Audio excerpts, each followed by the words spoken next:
Chemical kinetics का last class में पढ़ा था इफेक्ट ऑफ कैटलिस्ट और कुछ क्वेश्चंस किया था। अब इस वीडियो में भी कुछ क्वेश्चंस ही करते हैं पहले। ओके, तो सबसे पहला क्वेश्चन है, जहां जितना अभी तक पढ़ा उसके बेस पे सबसे पहला क्वेश्चन है कि एक रिएक्शन दिया हुआ है reaction 1। Okay, for reaction one क्या है, ए से बी बन रहा है। ठीक है, उसके लिए रेट कांस्टेंट है K1, एक्टिवेशन एनर्जी है E1। दूसरा रिएक्शन है C टू D, इसके लिए रेट कांस्टेंट है K2, एक्टिवेशन एनर्जी है E2। ओके, फॉर रिएक्शन 1 बोल रहा है कि log K1 is equal to this value. ठीक है, और फॉर रिएक्शन 2 बोल रहा है कि जो एक्टिवेशन एनर्जी है रिएक्शन 2 का वो 1/5 टाइम्स ऑफ E1 है ना। अब हमें फाइंड करके बताना है log E2, sorry activation energy of second reaction.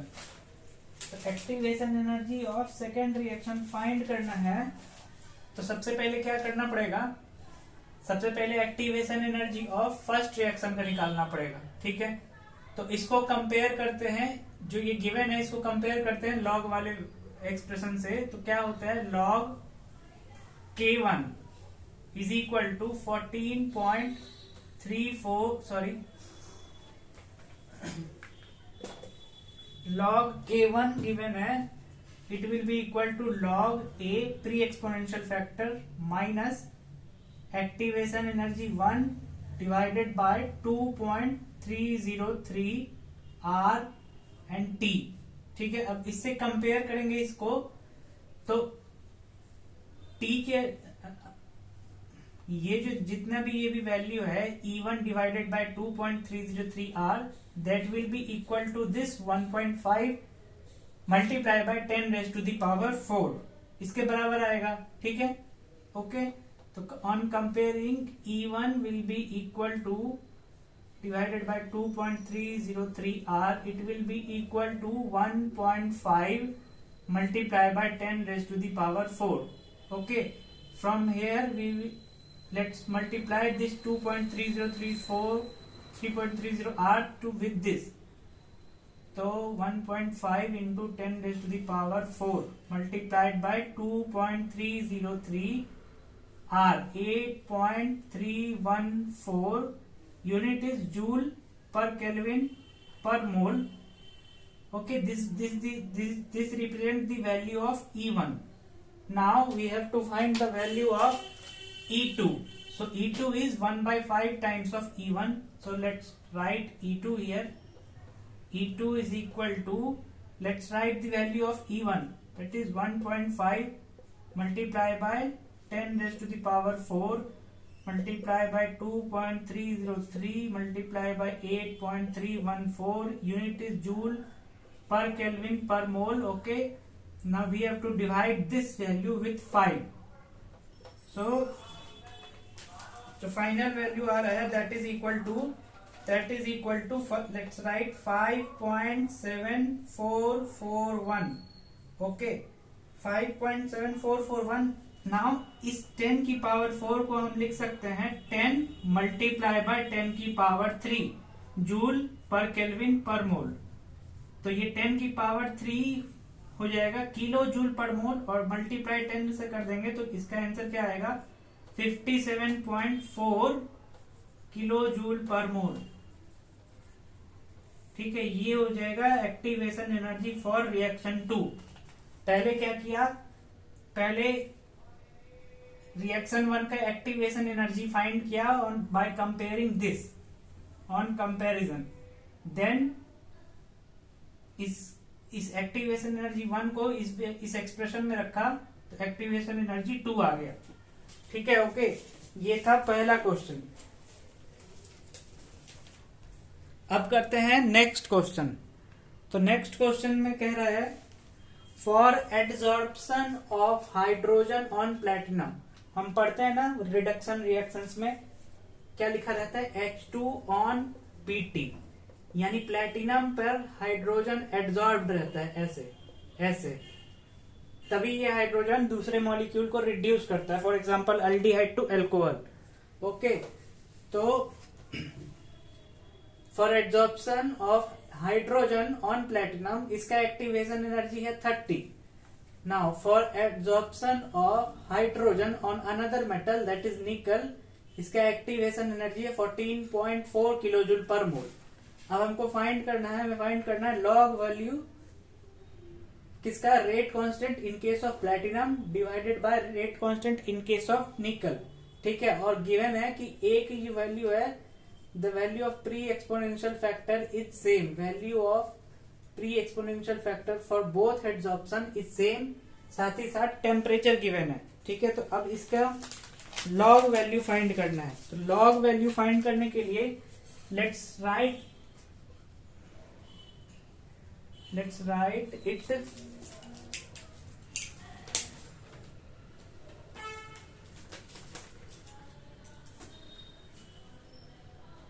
के फॉर, पहला है प्लेटिनम के लिए, K for platinum A e raise to the power minus activation energy किसके लिए, प्लेटिनम के लिए, divided by R T. Okay, पहले प्लेटिनम का है तो पहले platinum divided by K for nickel is equal to divided by A e raise to the power minus activation energy for nickel divided by R T. Okay, now ए से ए cancel out हो जाएगा। ठीक है, इस लोअर डिनोमिनेटर वाले ई को numerator में लेके जाओगे तो हो जाएगा ई रेज टू द पावर, ये पॉजिटिव हो जाएगा, निकल वाला क्या हो जाएगा, पॉजिटिव हो जाएगा। एक्टिवेशन एनर्जी फॉर निकल पॉजिटिव हो जाएगा, यानी एक्टिवेशन एनर्जी फॉर निकल minus R T, sorry divided by R T minus activation energy for platinum, negative में रहेगा, ये ऊपर है। अब दोनों तरफ लॉग वैल्यू अगर ले लेंगे, लॉग क्या ले रहे हैं, लॉग लाना है। ओके, तो पहले क्या लेते हैं, पहले नेचुरल लॉग आता है, पहले आता है नेचुरल लॉग, पहले आएगा नेचुरल लॉग, ln आएगा पहले, ln। डायरेक्ट लॉग लिखेंगे तो गलत हो जाएगा, पहले ln इसीलिए लिया, यहाँ पे भी ln लेंगे तो ln बेस ई है, तो ये टर्म बाहर आ जाएगा, एक्टिवेशन एनर्जी फॉर निकल minus activation energy for platinum R T. अब इसको लॉग में कन्वर्ट करने के लिए यहाँ पे लिखोगे 2.303 लॉग के प्लेटिनम बाय के निकल। डायरेक्टली अगर लॉग लिख देते तो ये वैल्यू मिस हो जाता है 2.303।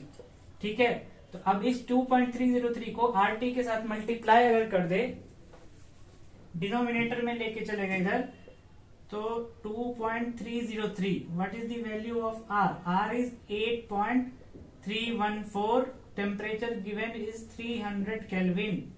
ओके, इसका difference activation energy in case of nickel is 41.4 और यहाँ 30 है, तो डिफरेंस कितना आएगा, 11.4 का आएगा डिफरेंस।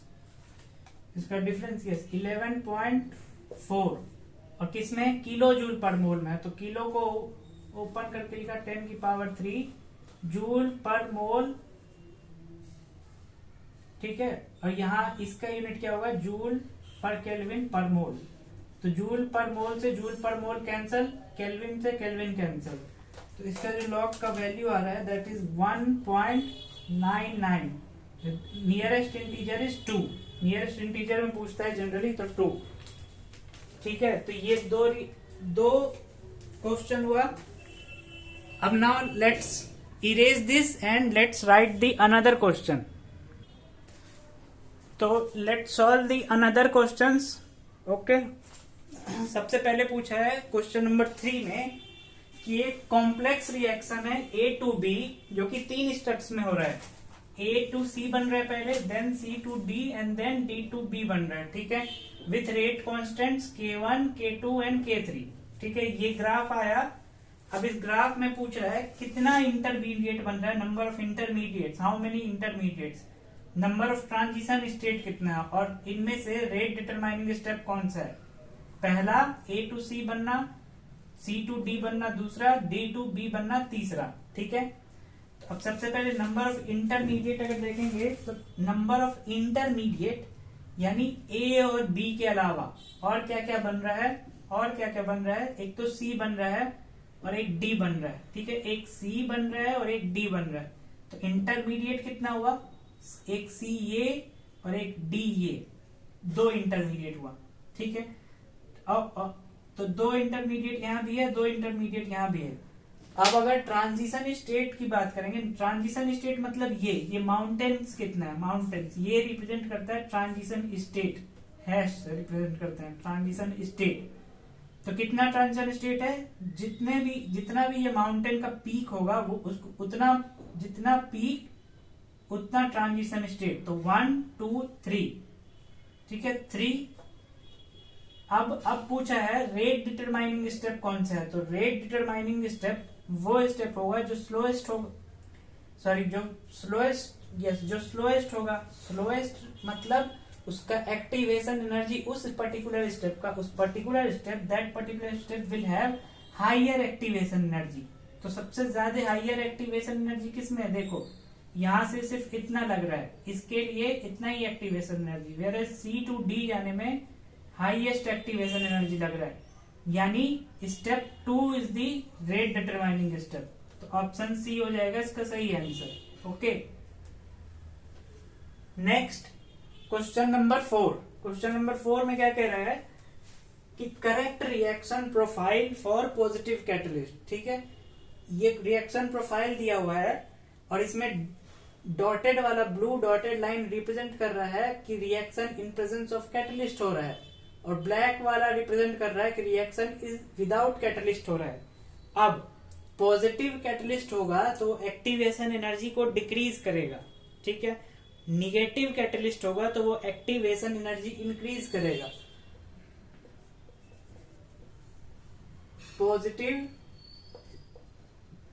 पॉजिटिव कैटलिस्ट का मतलब होगा कि एक्टिवेशन एनर्जी डिक्रीज करेगा। निगेटिव कैटलिस्ट होगा तो ये एक्टिवेशन एनर्जी के वैल्यू को इंक्रीज करेगा। ओके, तो अब देखो ऑप्शन पॉजिटिव कैटलिस्ट, ये ब्लैक वाला है विद कैटलिस्ट, ब्लू वाला है विदाउट कैटलिस्ट। तो ब्लू वाले में ज्यादा एनर्जी लग रहा है क्योंकि इसका पीक यहाँ आ रहा है और ब्लैक वाले का यहाँ था, तो ये तो निगेटिव कैटलिस्ट का हो गया, गलत हो गया। नेक्स्ट केस में ब्लैक वाला विदाउट कैटलिस्ट, यहाँ प्रोडक्ट बन रहा है, ब्लू वाले में एक्टिवेशन एनर्जी डिक्रीज हुआ और प्रोडक्ट यहाँ बन रहा है।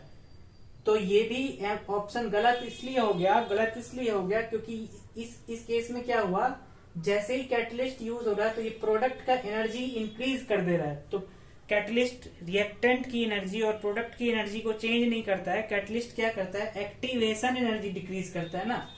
यहाँ पे क्या हो, प्रोडक्ट की एनर्जी बढ़ा दिया, तो ये तो गलत है, इसीलिए ये भी गलत हो गया। लास्ट ऑप्शन सही है, इसमें रिएक्टेंट की एनर्जी एज इट इज है, प्रोडक्ट की एनर्जी एज इट इज है, विद और विदाउट कैटलिस्ट, ठीक है। और with catalyst activation energy decrease भी हुआ है, ये विद कैटलिस्ट और ये विदाउट कैटलिस्ट। तो कौन सा सही हो जाएगा for positive catalyst, option number C. Okay, now again let's write another question. So let's solve another sets of question. First is we have to select the correct statement.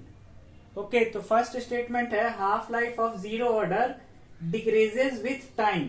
अच्छा, half life का formula क्या होता है, half life for zero order is a naught divided by 2mk, where m is stoichiometric coefficient of reactant, k is rate constant. Okay, so half life जैसे जैसे time increase करेगा, as time increases concentration of this reactant, initial concentration of this reactant will decrease, ठीक है। तो half life directly proportional होता है ए not के, तो ए नॉट डिक्रीज करेगा विद टाइम, तो हाफ लाइफ भी डिक्रीज करेगा विद टाइम, इसीलिए half life of zero order reaction decreases with time, this is correct. Next is a substance appearing as reactant may not affect rate of reaction.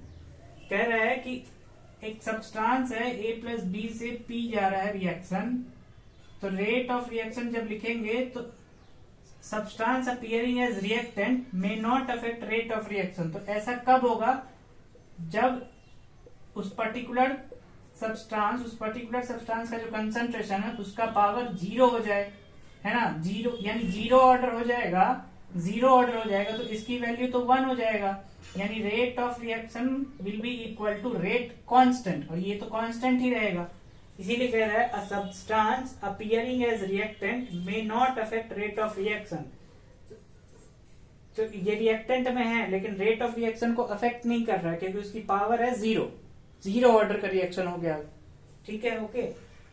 अब इसको अगर 1 कर दे तो rate of reaction सिर्फ B पे depend कर रहा है, ए पे डिपेंड नहीं कर रहा है, तो स्टिल वैलिड है। Substance appearing as reactant, A is appearing as reactant but it is not affecting the rate of reaction. Okay, so ये स्टेटमेंट भी सही है, true. Next, order and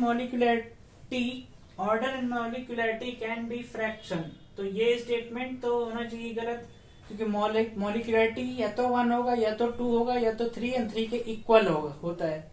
molecularity can not be fraction, whereas order can be 0, order can be positive value, order can be negative, order can be fractional value. ठीक है, और molecularity less than equal to 3 होता है क्योंकि 3 से ज्यादा molecule आके simultaneously collide कर जाए और कोलाइड करके इफेक्टिव कोलिजन होके प्रोडक्ट बना ले, ऐसा नहीं होता है। ठीक है, तो ये ऑप्शन गलत। नेक्स्ट पूछ रहा है rate constant for second order is mole inverse litre second inverse. तो कैसे निकालेंगे, जनरल फॉर्मूला क्या होता है, मोल लीटर की power 1 minus n second inverse. For second order, we have to put the value of n as 2. So it will become mole minus 1, liter minus 1, second minus 1. तो litre को ऊपर लेके चले जाओगे तो किस में कन्वर्ट हो जाएगा, मोल लीटर सेकेंड इनवर्स। तो ये इतना करेक्ट है। अब 0 ऑर्डर के लिए पूछ रहा है, 0 ऑर्डर के लिए बोला है mole litre inverse second inverse, तो यहाँ n की वैल्यू 0 रखेंगे तो आंसर आएगा मोल लीटर सेकेंड इनवर्स। अब इस लीटर को ऊपर लेके जाएंगे तो लीटर इनवर्स में आएगा, तो मोल लीटर इनवर्स, यानी ये स्टेटमेंट भी ट्रू हो गया। नाउ क्वेश्चन नंबर 6 में गिवन है एक कॉम्प्लेक्स रिएक्शन है, उसका स्टेप्स गिवन है। अब पूछा है ऑर्डर ऑफ द रिएक्शन। तो पहला इक्विलिब्रियम जो स्टेप है दैट इज फास्ट, और उसमें जो NOBr2 बन रहा है दैट इज एन इंटरमीडिएट। ठीक है, और सेकेंड स्टेप है स्लो। तो रेट किस पे डिपेंड करेगा, इस वाले स्टेप से लिखना पड़ेगा। तो rate will be equal to k NOBr2। अच्छा, ये एलिमेंट्री, ये स्टेप्स जो है ये एलिमेंट्री है। ठीक है, यानी यहाँ पे कुछ स्टोकियोमेट्री देता, मान लिया 2 रहता तो यहाँ 2 पावर में लिखते। Okay, divide concentration of NO। So NO is the reactant where as this NOBr2 is an intermediate, so we have to remove this intermediate. So कैसे रिमूव करेंगे, using K equilibrium condition. We can write K equilibrium is equal to NOBr, concentration of NOBr2 divided by concentration of NO and concentration of Br2. So from here we can write concentration of NOBr2 is equal to K equilibrium times NO concentration of Br2. Now we have to put this concentration of NOBr2 here. So rate will become K equilibrium. This is what K overall हो गया, ये हो गया K overall of the reaction और K effective NO Br2 और एक बार और NO। तो इसको लिख दिया K ओवरऑल। NO 2 बार है तो NO की पावर 2 और Br2 की पावर 1। तो ऑर्डर कितना हो गया, 2 + 1, order will be equal to 3। ठीक है, तो ये हो गया कॉम्प्लेक्स रिएक्शन के लिए ऑर्डर निकालना using equilibrium condition. Okay, now let's write another set of questions. So now we will solve these two questions. Okay, पहला क्वेश्चन क्या है कि एक कॉम्प्लेक्स रिएक्शन था, एक कॉम्प्लेक्स रिएक्शन है, उसका ओवरऑल रेट कांस्टेंट दिया है K1 K2 K3, 3 स्टेप में हो रहा है, ठीक है। और क्या इंफॉर्मेशन है गिवन, एक ओवरऑल एक्टिवेशन एनर्जी दिया हुआ है, और एक्टिवेशन एनर्जी फर्स्ट स्टेप का सेकंड स्टेप का sum is given as 500 kilo joule per mole. Now हमसे पूछा है कि activation energy of third step बताओ, ठीक है। और यहाँ पे गिवन है कि K की इसके साथ लिखा हुआ है, इस K के साथ लिखा हुआ है, इस K के साथ लिख दिया 2, ठीक है 2। तो अब क्या करते हैं हम, K is given as 2K1 K2 divided by K3 है, ठीक है। अब लॉग लेंगे, ये ओवरऑल है तो लॉग लेंगे, लॉग कौन सा लेंगे, बेस 10 के साथ लेना है direct, log K overall. Okay, अब यहां पे अगर कोई मैग्नीट्यूड लिखा होगा, कोई वैल्यू लिखा होगा तो उसको कंसीडर नहीं करना है, इग्नोर, क्या करना है, इग्नोर नंबर और डिजिट, नंबर और डिजिट मल्टीप्लाइड, ठीक है। तो इसको इग्नोर किया, सिर्फ इसको कंसीडर किया, तो क्या लिख सकते हो, log K1 K2 by K3। Okay, now open करोगे इसको तो क्या कैसे होगा, तो log K1 plus log K2 minus log K3, ठीक है। Now we have to replace log with E यानी एक्टिवेशन एनर्जी, तो ये हो जाएगा activation energy overall it is equal to E1 plus E2 minus E3। ये निकालना है, ये गिवन है, ये गिवन है, कितना गिवन है, ये 500 है, ये कितना गिवन है, 400 है unit, minus E3।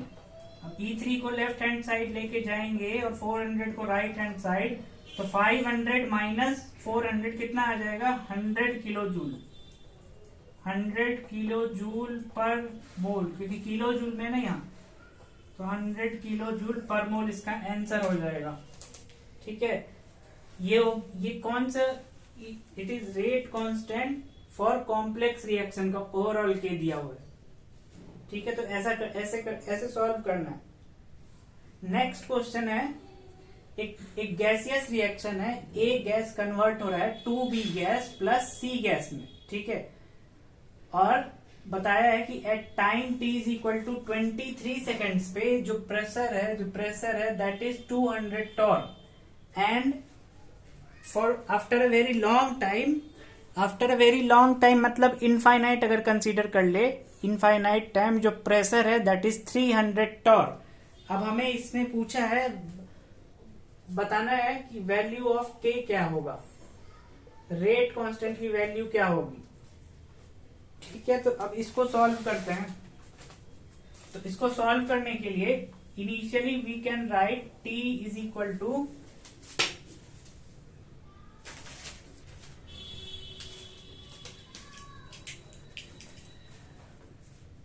initially we can write at when time t is equal to 0, initial pressure will be P naught। Okay, time t is equal to 0 पे ये नहीं था, time t is equal to 23 second जब हुआ तो ये इसका कुछ पार्ट कन्वर्ट हो चुका होगा B में और C में, तो let's write P not minus P, क्योंकि यहाँ पे 1 है, यहाँ पे कितना है 2 के साथ है, तो 2P प्लस सॉरी ये P, ठीक है। तो 23 सेकेंड पे प्रेशर कितना है 200 टॉर्क, यानी P टोटल लिख सकते हैं, P total but P not minus P plus 2P plus P, इन सब का सम किसके इक्वल होगा, 200 टॉर्क है। Let's write 200 only, okay, unit. तो अब क्या होगा, अब we can cancel out P with P, so P not plus 2P का जो वैल्यू आया that is 200 from there, okay. And when time is equal to infinity और after a very long time, ऐसा वर्ड लिखा होगा, तो ये सारा पी नॉट कन्वर्ट हो चुका होगा बी एंड सी में मैक्सिमम इवन 99.9%। ओके, तो लेट्स, तो सारा पी कन्वर्ट हो गया, तो यहां क्या लिख सकते हैं, 2 times of P not and this P not. तो at let's write P infinity पे कितना प्रेशर है, 3 P not, that is 2 P not plus P not, और इंफिनिटी टाइम पे गिवन प्रेशर कितना है, 300 टॉर, 300 टॉर। तो यहां से पी नॉट का वैल्यू कितना आ गया, 100 टॉर, 100 टॉर। अब इस 100 टॉर को हम इसके इस एक्सप्रेशन में रख देंगे, तो यहां से पी का वैल्यू आ जाएगा, कैसे आ जाएगा, 100 plus 2p, it is equal to 200, 2p will be equal to 200 minus 100 will be 100 and p will become 50 torr। Okay, 50 torr। अब k की जब वैल्यू लिखते हैं तो क्या लिखते हैं, 2.303 divided by time log initial pressure लिखना पड़ेगा PI, और डिनोमिनेटर में क्या लिखते हैं, PI माइनस P। ठीक है, इनिशियल प्रेशर का वैल्यू यहाँ है 100 टॉर और P 50 टॉर, ये हो गया। टाइम कितना गिवन है, 23, एट एनी टाइम t निकाल सकते हो, तो 23 रखते हैं, t is equal to 2.303 by 23 second multiply by, ये कितना है 100 और ये कितना है 50, it is equal to 50, sorry PI है, PI यहाँ कितना है 100 और ये है 50, तो 100 माइनस 50 करेंगे तो 50 आएगा। ना इसको कैंसल आउट करेंगे तो 2 आएगा, यानी log 2 आ रहा है। log 2 का वैल्यू होता है 0.301।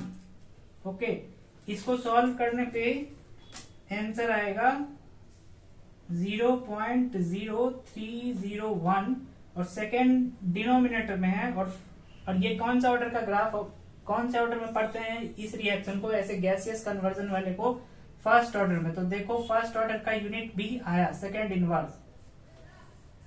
ओके, तो ये हो गया सॉल्व क्वेश्चन। अब नेक्स्ट क्लास में डिस्कस करेंगे another topics. Okay, thank you.